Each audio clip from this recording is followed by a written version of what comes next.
I'm so glad that I have this opportunity to speak on the healing of a marriage today.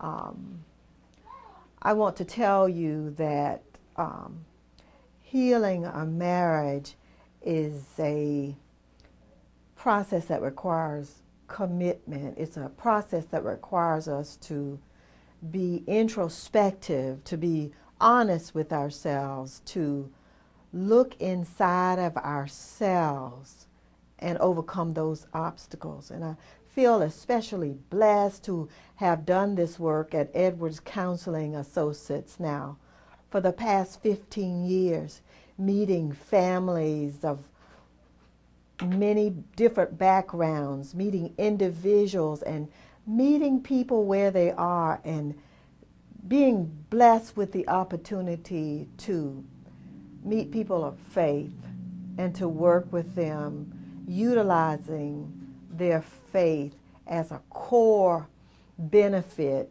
in making gains. So today we present to you Paul and his family, who presented to counseling months ago, dealing with an issue that almost resulted in their divorce and separation.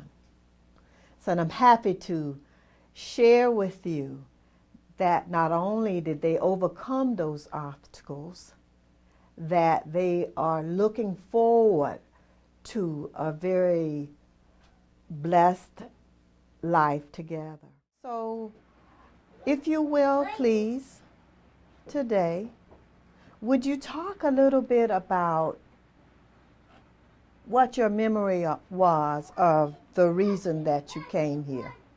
What brought you into marital counseling? Okay. Paul and I met under untraditional circumstances, so we kind of felt like we had the odds stacked against us to start with, and being in our lifestyle with him being in the military, we had to spend a lot of time apart initially and throughout our entire relationship, really, and we never really were equipped with tools from our parents in terms of how to have a really good relationship. And then with all those additional stressors, once we finally came together and had more time to spend together all the time, we realized that, you know, maybe we needed a little more to kind of help us get through not even just like the big blow-ups, but really the small little stuff every day that was irritating, or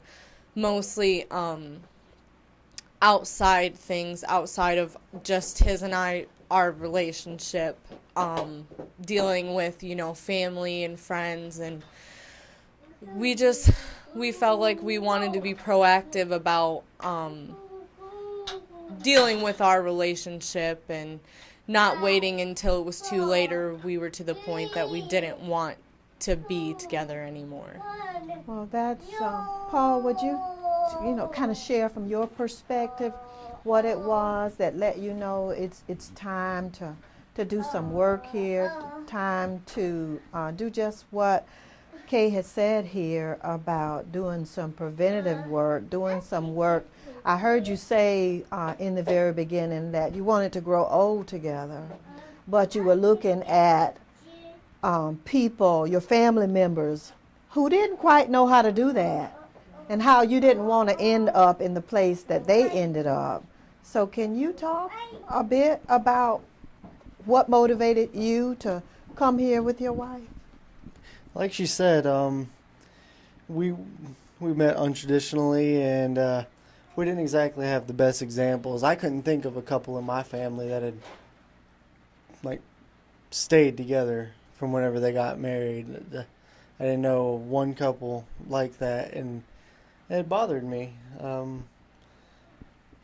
And I realized some of our problems were they were grating on each other, and she actually brought up the idea of joining the church group for Love Dare, which did wonders for us. We learned how to do nice things for each other without feeling like if I do this for you, you owe it to me, and out of respect each other and love each other unconditionally, and even when we were done with that, problems don't go away. I mean, some do. It just scratched the surface. Yes, it did just scratch the surface, and we thought it would be a good idea to seek further assistance. Can you tell me how your faith functioned to help you to get beyond your defenses, to get beyond your blaming your partner, to get beyond a frozen position, to begin to do the work that was needed to be done here to help you to heal? Well, for me, I was actually new in my faith when we started coming here, and I still consider myself pretty new in my faith.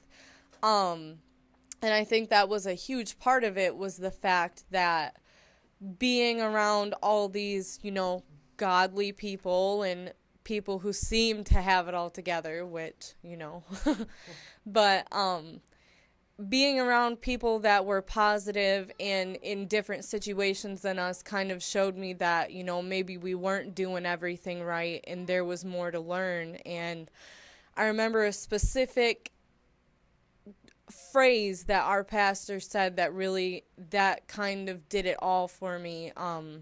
He said that marriages who are built with God as a foundation, their foundation is like cement.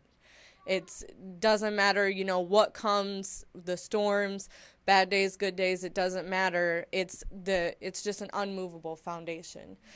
Whereas marriages that are built on things other than faith or without God, that's a foundation of sand. So, the tide comes in and it sweeps it away. So that kind of hit me and made me realize, wow, our foundation is built on sand or silly putty, or, just, it's not cement, and that was all that mattered to me. So I wanted to do what we could to at least, fill the holes with cement, I guess you could say.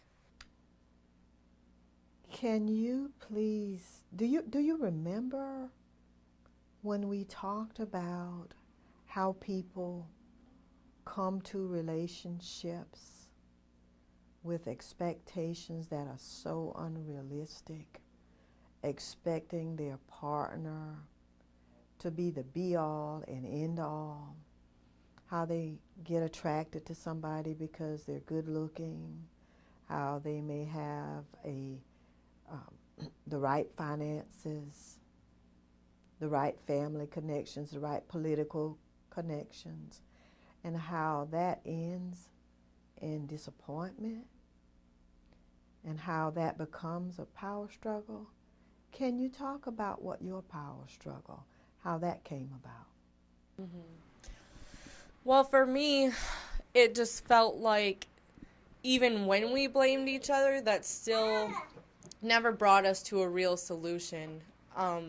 Even if we're upset, it just wasn't, that isn't what worked. We could go all day and night blaming each other for our problems, and we just never got anywhere with each other. Paul, can you talk about how that's worked for you, working on your anger? Well, I don't, necessarily use that exit so much, and I don't just blow up so much anymore. I don't really get so angry. Like, I'll be upset in the moment, but it won't be rage. I won't go on defense mode. I'll try and figure out, and listen why she's upset, or even why I'm getting angry if I am. And like, I forget things a lot. That's a good thing. I really do, and not necessarily.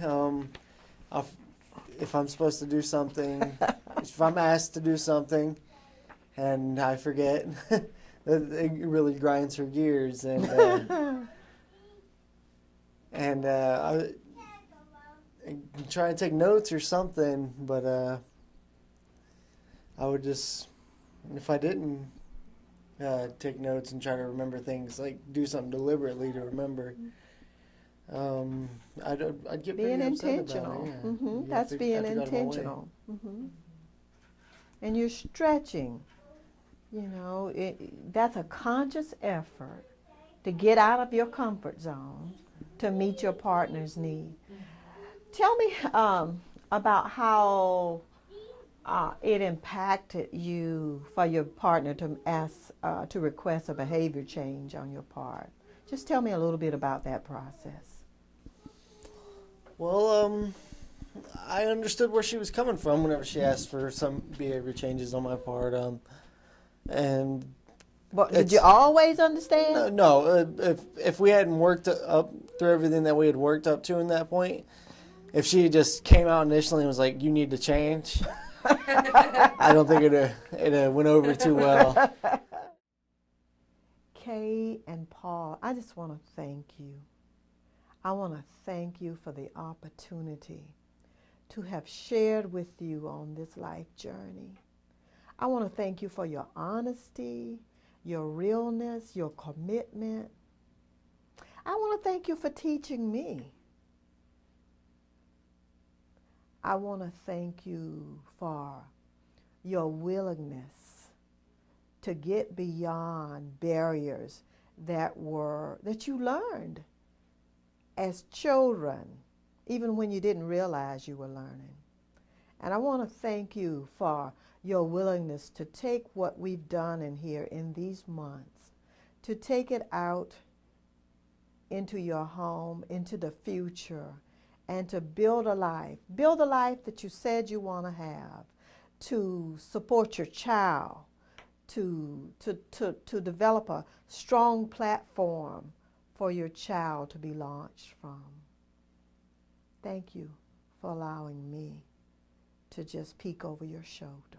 I think we owe you a pretty big thank you, because we wouldn't be sitting here without your help. So we're excited to see where all of this is going to take us, and we know it'll be a challenge to kind of keep it in our thoughts every day, but we definitely we know we're in a better place, and we look forward to helping ourselves and even doing what we can to try and help, other people around us and break those generational, ideas that no one can ever make it as a couple happily. So we're looking forward to proving people wrong. Hi, I'm Janet Edwards, owner of Edwards Counseling Associates. Here at Edwards Counseling Associates, we work with couples to teach people to rid themselves of unrealistic views of what marriage is meant to be. We help them to develop pathways to deep, long-lasting love. We believe in working from a holistic standpoint. We work with the emotional person, the physical man, the spiritual man, as well as the cognitive man. We believe that in synergizing every one of those aspects of an individual, we help a person to achieve optimal wellness. So we are about utilizing what the individual has, the strengths in the individual, to develop optimal growth. We believe in helping individuals on their journey of where they want to be.